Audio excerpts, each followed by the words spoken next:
काकू मला तुम्हाला एक प्रश्न विचारायचा आहे की काकू 2 दिवस झाले आम्ही बघते आहे की 2 दिवस झाले हा म्हणजे सारखं इथे टाकत आणि 2 दिवस हा कचंडी सुचलेला आहे की डस्टबिन इथे सुद्धा आहे पण तुम्हाला गोष्ट कळत नाहीये काकू.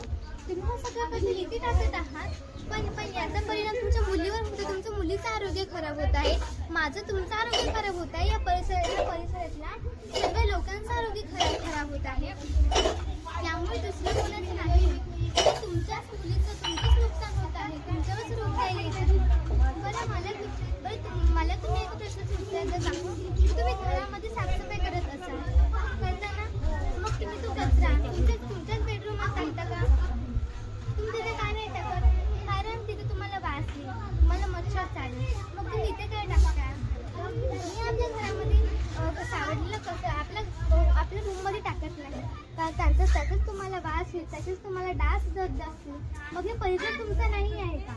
मग तुम्ही इथे काय टाका? मग तुम्ही इथे कचरा का टाकता? तुम्ही ते प्रतिज्ञा ऐकलीच असेल की भारत माझा देश आहे, सारे भारतीय माझे बांधव आहे. मग तुमच्या बांधवांना तुझ्या कचऱ्यामुळे त्रास झालेला तुम्हाला चालेल का? काकू मला तुम्हाला एकच सांगायचं होतं की मी तर 2 दिवस कचरा उचललेलाच आहे, पण यापुढे तरी तुम्ही हा कचरा उचलून त्या डस्टबिनमध्ये टाका. हा पण कचरा मी उचलून टाकते, पण उद्यापासून तुम्ही तरी हा कचरा डस्टबिनमध्ये टाका. अगं राहू दे, मी उचलते.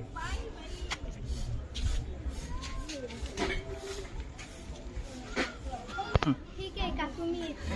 अगं तुझं नाव काय? माझं नाव गौरी राऊत आहे. कुठली शाळा कुठली आहे तुझी?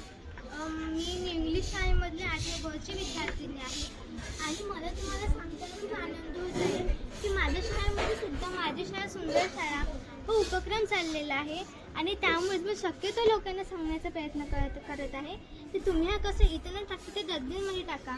काय त्याचं साईड इफेक्ट दुसऱ्या कोणावर नाही तर आम्हावरच होत आहे.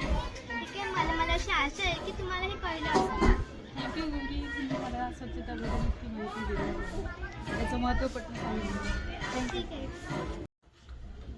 बघा मित्रांनो, आता आपण या 2 दिवसाच्या उदाहरणामध्ये बघितलं आहे की त्या काकूंनी सारखा 2 दिवस कसं इथे टाकलेलं आहे. आता हे उदाहरण आपल्या डोळ्यासमोर घडलेलं आहे. पण बघा मित्रांनो, त्या काकूंना एक गोष्ट कळत नव्हती की ते टाकत होत्या त्या कशांचे साईड इफेक्ट दुसऱ्या कोणावरही नाही, त्यांच्या मुलीवरच होत होता, तुम्हा आम्हावर होत होता, या परिस्थितीतल्या सर्व लोकांवर होत होता.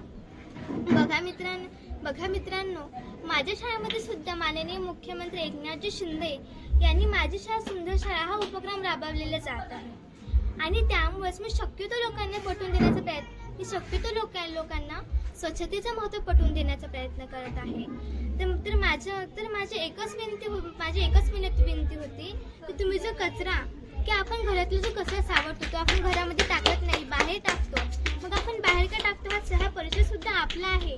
माझी एकच विनंती सगळ्यांना आहे की हा कचरा तुम्ही बाहेर न टाकता डस्टबिनमध्ये टाका, जेणेकरून तुमचं, आमचं आणि या परिसरातल्या सर्व लोकांचं आरोग्य सुरक्षित राहील. आणि म्हणून शेवटी जाता मला एकच संदेश देऊन जायचा आहे की तुम्ही स्वच्छता ठेवा, पण सुरुवात स्वतःपासून करा. धन्यवाद.